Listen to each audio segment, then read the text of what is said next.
Stock exchange meaning, definition और features हम इस वीडियो में डिस्कस करने वाले हैं।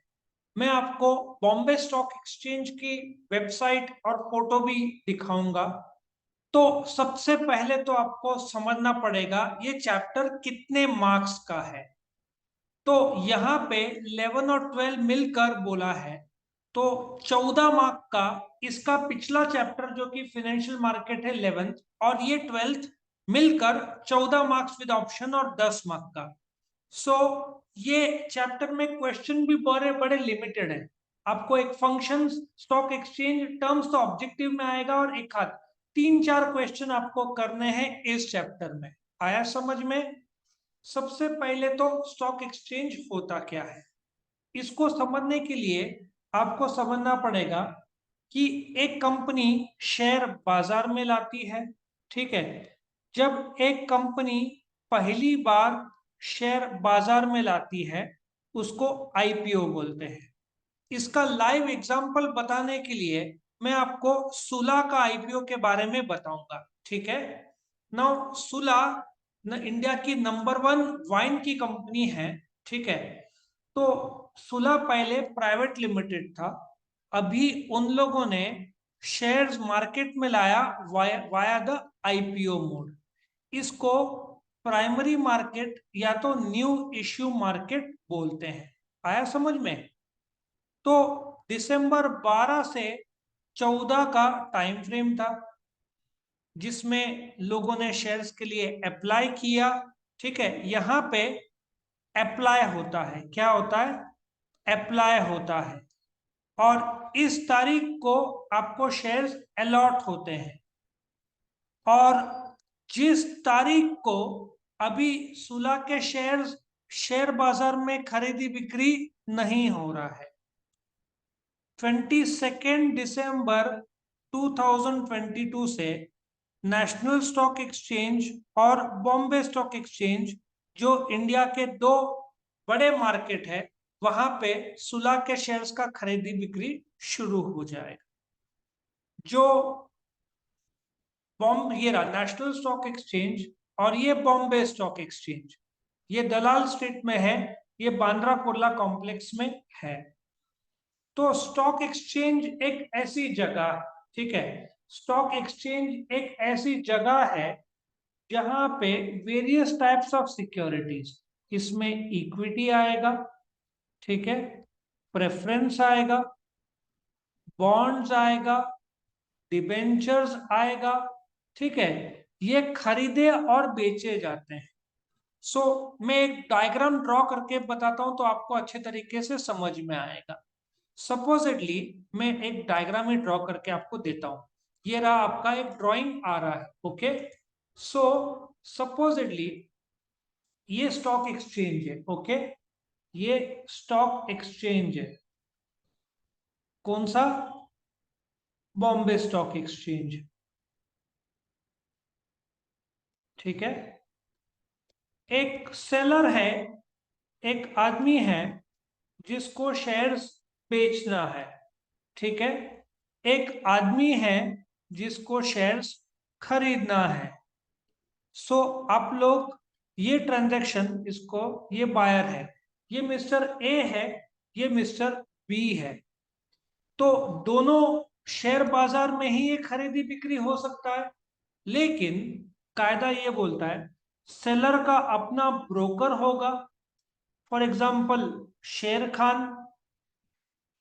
सो स्टॉक एक्सचेंज एक ऐसी जगह है जहां पे सेलर और बायर आते हैं, जहां पे ब्रोकर, इसका भी अपना ब्रोकर होगा, सेम हो सकता है, अलग हो सकता है। तो आप लोग के मन में आ रहा है ब्रोकर कौन? दलाल। कौन कौन सा?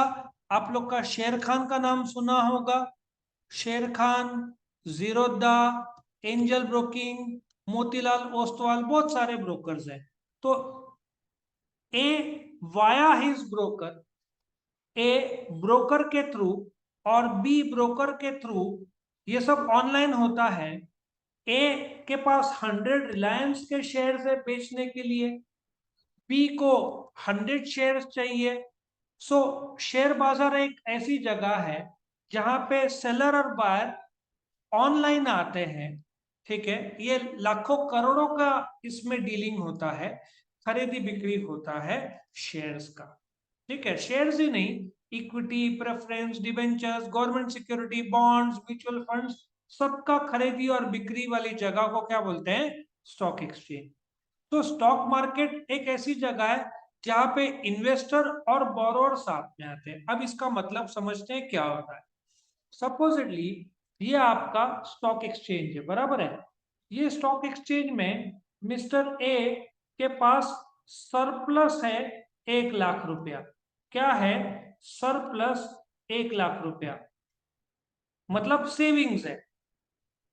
और मिस्टर बी को लोन चाहिए, बोरोअर है, क्योंकि उसको इन्वेस्ट करना है कहीं पे।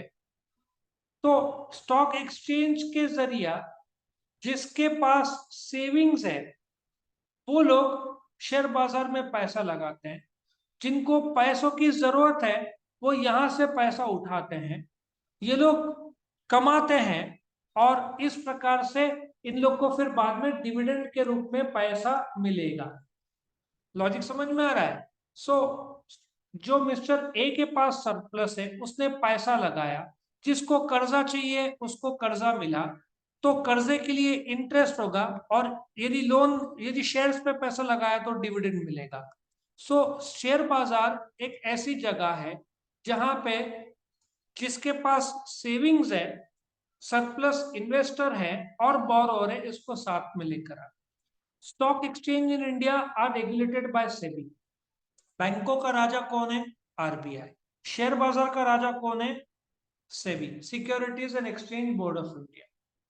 तो वर्ल्ड का सबसे पहला स्टॉक एक्सचेंज को एलएसई बोलते हैं। क्या बोलते हैं? London stock exchange. ये 1571 में एस्टेब्लिश हुआ था। और Bombay stock exchange is the oldest stock exchange of India. India नहीं भाई, एशिया में ओल्डेस्ट है। जो टोक्यो स्टॉक एक्सचेंज है जापान का, वो भी टोक्यो स्टॉक एक्सचेंज, ऐसी मतलब स्टॉक एक्सचेंज, वो 1878 को शुरू हुआ था। सो इंडिया का बीएसई एशिया का ओल्डेस्ट स्टॉक एक्सचेंज है। लंदन स्टॉक एक्सचेंज वर्ल्ड का ओल्डेस्ट स्टॉक एक्सचेंज है। बट वर्ल्ड का सबसे बड़ा stock exchange is New York stock exchange, जहां पे अमेरिकन कंपनीज के शेयर, ऑफ कोर्स कुछ इंडियंस के भी कंपनीज के वहां पे शेयर्स का खरीदी बिक्री होता है। So what is the definition of stock exchange? Now इसके लिए एक कायदा बनाया गया है, securities contracts and regulation act 1956। वो बोलता है कि एक संस्था है, क्या है? एक एसोसिएशन है या ऑर्गेनाइजेशन है या बॉडी इंडिविजुअल्स है, रजिस्टर्ड है या नहीं, इनका काम है मदद करना, कंट्रोल, रेगुलेट, कायदा बनाना, कंट्रोल करना वो बिजनेस जो बिजनेस का खरीदी बिक्री होता है सिक्योरिटीज के रूप में शेयर बाजार। आया समझ में? सो ये जो आपका बॉम्बे स्टॉक एक्सचेंज है, ये जो संस्था है, ये देखो अमिताभ बच्चन दिख रहे हैं। सो यहाँ पे बॉम्बे स्टॉक एक्सचेंज में जो खरीदी बिक्री होता है, बिल्डिंग देखो, बॉम्बे स्टॉक एक्सचेंज की बहुत फेमस बिल्डिंग है, दलाल स्ट्रीट में मौजूद है। सो यहाँ पे जो खरीदी बिक्री होता है इसका कंट्रोल, फॉर एग्जांपल आपका जो 12th का बोर्ड है उसका महाराष्ट्र बोर्ड कंट्रोल करता है। फिर कॉलेजेस आएंगे, एग्जाम्स होंगे, यूनिट टेस्ट होगा, टर्मिनल्स होगा, प्रीलिम्स होगा, एचएससी के एग्जाम होगा, फॉर्म फिलिंग होगा, ये सब कौन देखता है? पूरा एचएससी का महाराष्ट्र बोर्ड देखता है, correct. So Maharashtra board will decide कि सिलेबस क्या होगा, एग्जाम का पैटर्न क्या होगा, इंटरनल एक्सटर्नल क्या होगा, यूनिट टेस्ट, टर्मिनल, प्रीलिम्स कैसे होगा, ये सब महाराष्ट्र बोर्ड विल डिसाइड। तो उसी प्रकार से स्टॉक एक्सचेंज विल डिसाइड कि जो कायदे हैं रिलेटेड टू स्टॉक एक्सचेंज वो कैसे फॉलो होंगे।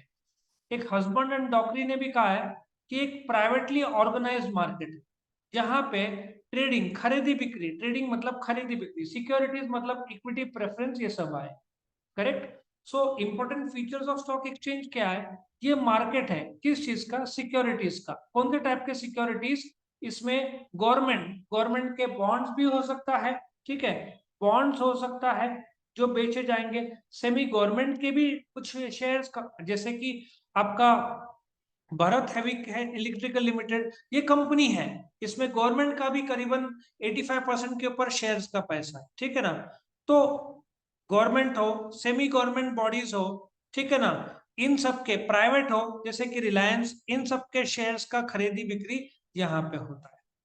अच्छा, second hand security, second hand क्यों, let me explain you now. ये जो मैंने सुला का एग्जांपल बताया, ये जो न्यू इश्यू उन लोगों ने क्या लाया है, आईपीओ। ये देख रहा है आईपीओ, आईपीओ मतलब सुला ने, जो कि प्राइवेट वाइन कंपनी है, इंडिया की नंबर 1 कंपनी है, उन लोगों ने शेयर बाजार में लाया, स्टॉक मार्केट नहीं, पब्लिक को इशू किया, उसको आईपीओ बोलते हैं।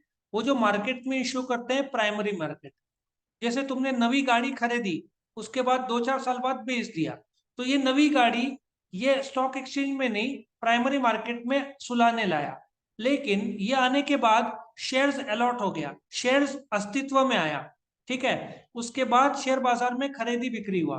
सो do you agree, primary market original है जहां पे नया शेयर्स आया, और जो स्टॉक मार्केट है, शेयर मार्केट, ये सेकेंड हैंड है, क्योंकि ऑलरेडी जो ओरिजिनल में आ चुका है, अब ये शेयर बाजार में खरीदी बिक्री होगा। सो जो शेयर मार्केट है वो एक प्रकार का सेकेंड हैंड मार्केट है। लिस्टेड सिक्योरिटीज, लिस्टेड सिक्योरिटीज किसको बोलते हैं, जहां पे आपके शेयर्स का लिस्टिंग होता है। देखो सुला का ही ले लो, 12 से 14 दिसंबर को उन्होंने शेयर्स आईपीओ ओपन रखा, फिर 19 दिसंबर को अलॉट होगा। लिस्टिंग मतलब जिस तारीख से खरीदी बिक्री शुरू हो जाए उस तारीख को बोलते हैं।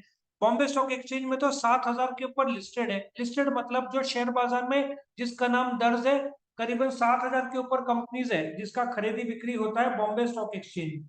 वैसे तो इंडिया में 12 लाख कंपनीज है, बट लिस्टेड सिक्योरिटीज करीबन 7,000 है, ठीक है। ये ऑर्गेनाइज्ड और रेगुलेटेड मार्केट है, क्यों, क्योंकि तुमने स्कैम 92 देखा था ना, स्कैम 92 जिसमें बहुत बड़ा फ्रॉड हुआ था ना, उस समय एक CCI, controller of capital issue करके एक संस्था था जो कंट्रोल रखता था, लेकिन उसका कंट्रोल अधूरा था, तो गवर्नमेंट ने कंट्रोलर ऑफ कैपिटल इश्यू बंद कर दिया, उसके जगह पे सेबी को इंट्रोड्यूस किया। जैसे रिजर्व बैंक ऑफ इंडिया है, वैसे सेबी एक्ट 1992 के तहत सेबी को फॉर्म किया।